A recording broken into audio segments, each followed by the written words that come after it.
begins in a field, because humiliation rarely chooses gender and age. June 1215, Runnymede, slow ground by the Thames, wet enough to ruin boots and tempers alike. King John arrives already beaten, though no battle has been fought. Across from him stands the barons, not rebels in the romantic sense, but credits with swords. They have come with demands, not dreams. John, who has spent his reign bullying and taxing and threatening and improvising, is now required to listen. Listen for a change. He's listening. It's not as if he's actually got anything to say, but he's listening nonetheless. History will later call this moment liberty. At the time, it felt more like a forcible apology.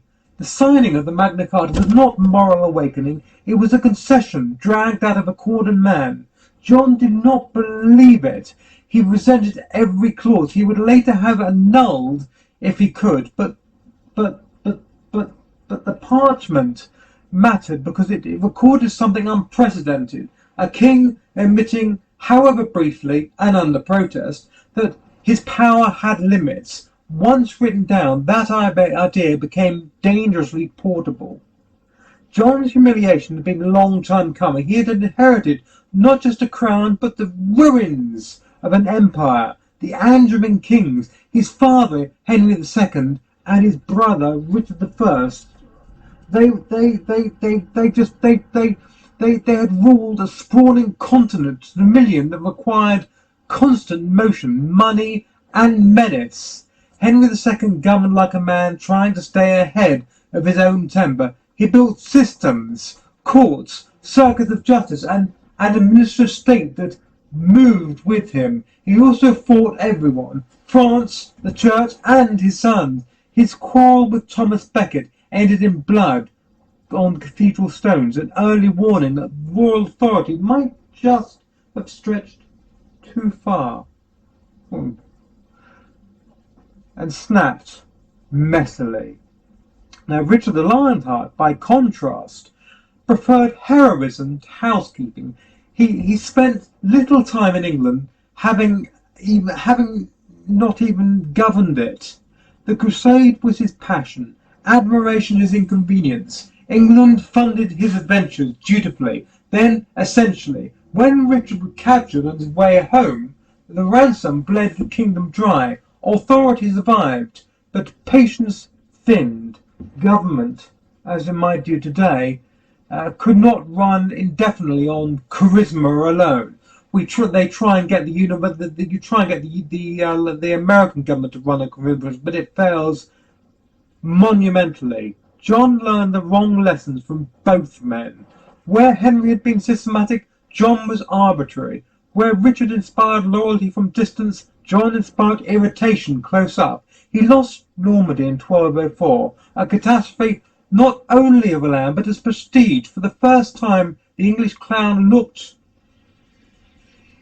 decisively asunder, cut from his continental inheritance. John responded by squeezing harder. Taxes rose, fines multiplied, forest law expanded, criminalizing everyday survival. Justice became a revenue system. If the government today is accused of seeing citizens as spreadsheets, John protected the technique. He perfected this technique. He quarrelled with the church, which only made matters worse. When Pope Innocent III imposed an interdict on England, closing the churches and suspending sacraments, the population blamed the king, not Rome.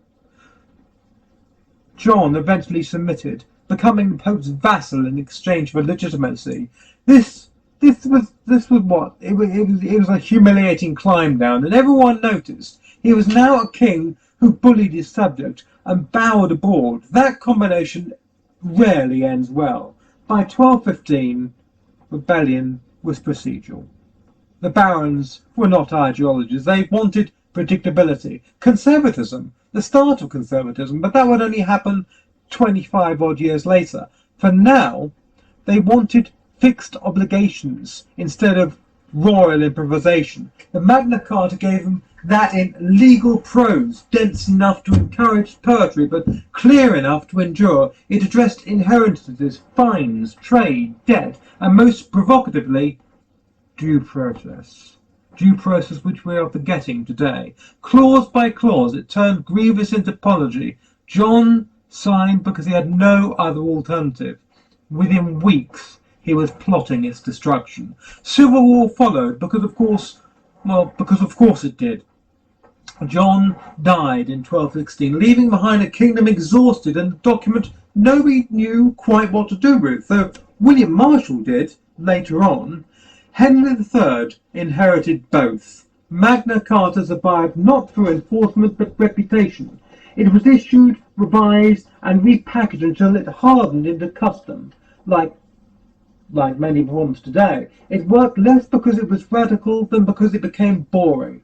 Henry III was devout, aesthetic, and catastrophotically ill-equipped for confrontation. He loved relics, architecture, and foreign favourites. He disliked hard choices. Government drifted under him. Finances collapsed and frustration grew. His reign demonstrated a recurring truth. Piety is not policy. Eventually the nobles intervened, and Simon de Montfort forced Henry to accept oversight, summoning a parliament that included representatives beyond the nobility. It was not democracy.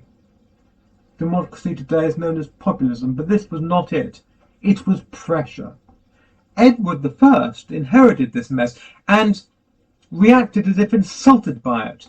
Was his father this bad?